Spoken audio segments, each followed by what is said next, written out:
Shalom Aleichem, welcome to Chabad and Friends from Coral Springs, Florida, where the sun is nice and bright.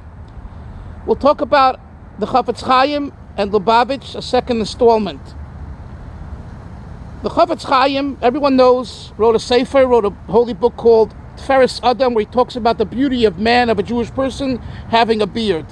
That came as a response to an earlier essay that he wrote in a pamphlet called Nidchei Yisrael, where he permitted, on a one-time basis, for American Jews who had written to him asking for permission to remove their beard. So he told them it's permissible by using scissors. He never thought that it would become the norm, and it became the norm, and it was then when he wrote immediately the Sefer Tiferes Adam to retract what he wrote in Nidchei Yisrael because he saw it's getting out of hand. But I want to talk about what his own son, Rabbi Leib, records in the biography that he wrote about his father, which is very important, giving you an insight into the relationship between the Chofetz Chaim and Hasidim, the relationship between Lubavitch Hasidim and the Chofetz Chaim. Many very interesting and important information one can glean from that biography. So he says there, after the Chofetz Chaim publicized his heter, his permission given to the American people who asked him about removing the beard, in his kuntras, in his essay, Nidchei Yisrael, he says Lubavitch Chassidim in Europe who heard about it were very upset. And they were upset for two reasons. One, that he didn't take into consideration, or they thought he didn't take into consideration, the ruling of the Tzemach, which says under any circumstances, any and all circumstances, you're not allowed to remove your beard and even trim it, but surely not to remove it because it's desecrating the prohibition, the Torah prohibition of leisilbish. Don't look like a woman, don't dress like a woman. And also the fact that he publicized his ruling. In other words, even if you don't accept the Tzemach Tzedek's ruling, but the fact that you publicize a heter, they saw in this a terrible outcome, and they were 100% right.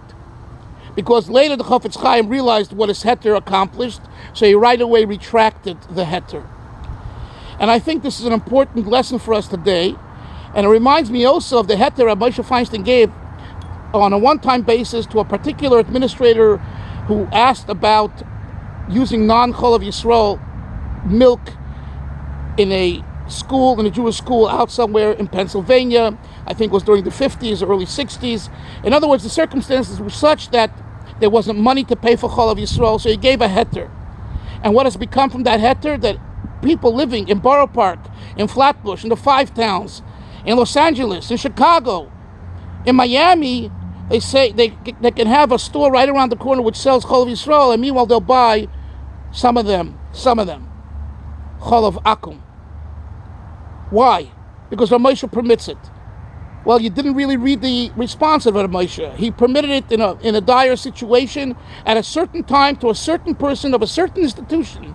It wasn't a flat-out heter. But now, so many years later, people don't know about that. They don't care about it. And we have to change the tide. So the Lubavitch Chassidim, back in the 1910s, 20s, at the time when the Chofetz Chaim gave that heter, they had far vision, and they saw that publicizing such a heter is going to lead to a problem. And this we have to conclude and remind ourselves that not only for Lubavitchers is it inappropriate, is it forbidden to shear your beards and even trim your beards. But forget about the halachic issue. I don't mean forget in a callous way. Of course, halacha is the bottom line. But the blessings that the Zohar says, and it isn't just for a Chabadnik or a Chassid, it's for every Jew. The blessings that the Zohar says that you have for wearing a full, complete beard without trimming it is parnasa, shidduchim, money, happiness, shalom bayis. We all complain about this issue or that issue. Here you have a ready-made investment that costs you nothing. And even the argument that for shidduchim, I'll find easier a shidduch if I trim my beard or if I cut my beard is baloney. It's not true.